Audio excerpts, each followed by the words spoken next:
O economista e ex-ministro da Fazenda do Brasil, Maílson da Nóbrega, proferiu palestra na semana passada no Almoçando com a Six em Farroupilha. Ele fez uma leitura do comportamento da economia e também projetou tendências políticas com relação ao quadro eleitoral. Segundo Maílson da Nóbrega, o Brasil vai demorar 6 anos para recuperar a sua economia e o país voltará a ser o que era em 2014 somente no ano de 2020. Para Maílson da Nóbrega, é tolice querer separar a economia da política, porque ambas, segundo ele, são irmãs siamesas. Não, isso é, com todo respeito, uma tolice, né?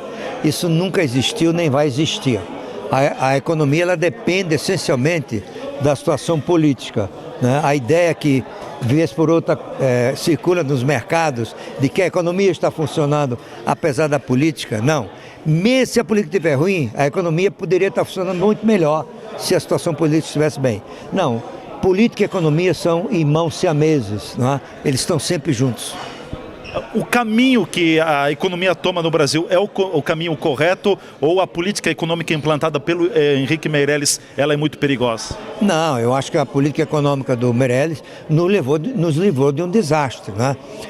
É sempre bom lembrar que o Brasil, pela primeira vez na sua história, ele tem uma recessão que não foi provocada por um fator externo. Não foi uma crise do balanço de pagamento, não foi uma suspensão de financiamento, é uma crise auto-infligida por erros crassos de gestão da presidente Dilma Rousseff na presidência da República. Tanto assim que a mais longa recessão, a mais desastrosa recessão da história, o Brasil vai levar 6 anos entre o momento que começou a recessão até restabelecer a situação da economia em 2014. Nós só vamos estar na posição de 2014 em 2020. Não é? E, portanto, se não fosse a política econômica do ministro Meirelles, que foi fundamental para criar o teto do gasto, para restabelecer a confiança, para restabelecer o prestígio e a capacidade de ação do Banco Central, o Brasil estaria numa situação muito pior. A contribuição sindical obrigatória se transformou numa fonte de recursos para a criação de sindicatos fake, vamos dizer assim, né? Sindicatos falsos. O Brasil tem 16 mil sindicatos. Para você ter uma ideia, a Alemanha, que tem uma forte força sindical, tem pouco mais de 200 sindicatos. Por que 16 mil? Porque eles eram criados para se beneficiar e aos seus dirigentes e aos seus parentes da contribuição sindical obrigatória. Qual é o incentivo que o sindicato tem de lutar por interesse dos seus associados, dos seus filiados, dos seus sindicalizados, se não depende da contribuição deles, né?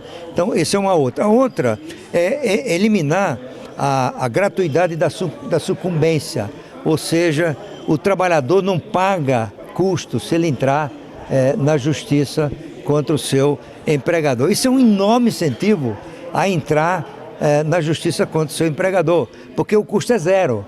Não é? Se ganhar alguma coisa, muito bem, se não ganhar, também não perco. É por isso que o Brasil, antes da reforma, tinha 4 milhões de causas trabalhistas por ano. O Japão tem 1.000 por ano. Cara, o Japão é uma coisa diferente. Mas o fim da sucumbência já começou a reduzir dramaticamente o custo. E você imagina o custo para as empresas de batalhar permanentemente na justiça, né, com advogados. Né? Não é à toa que o Brasil tem 600 mil advogados trabalhando em causa trabalhista. É o maior contingente de advogados trabalhistas do mundo, porque tinha um ambiente para isso. E tudo isso era custo para a sociedade. Não é?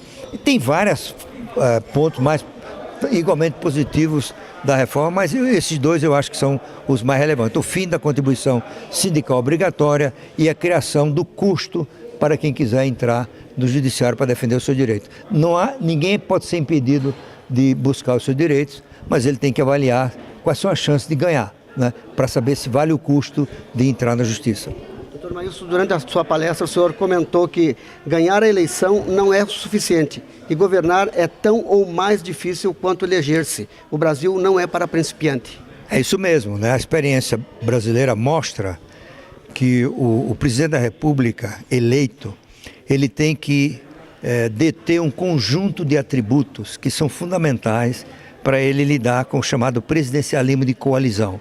Isto é, o presidente nunca consegue mais de que 15%, 18% do número de deputados. Ele tem que ter uma ampla coalizão que lhe dê pelo menos os 350 votos.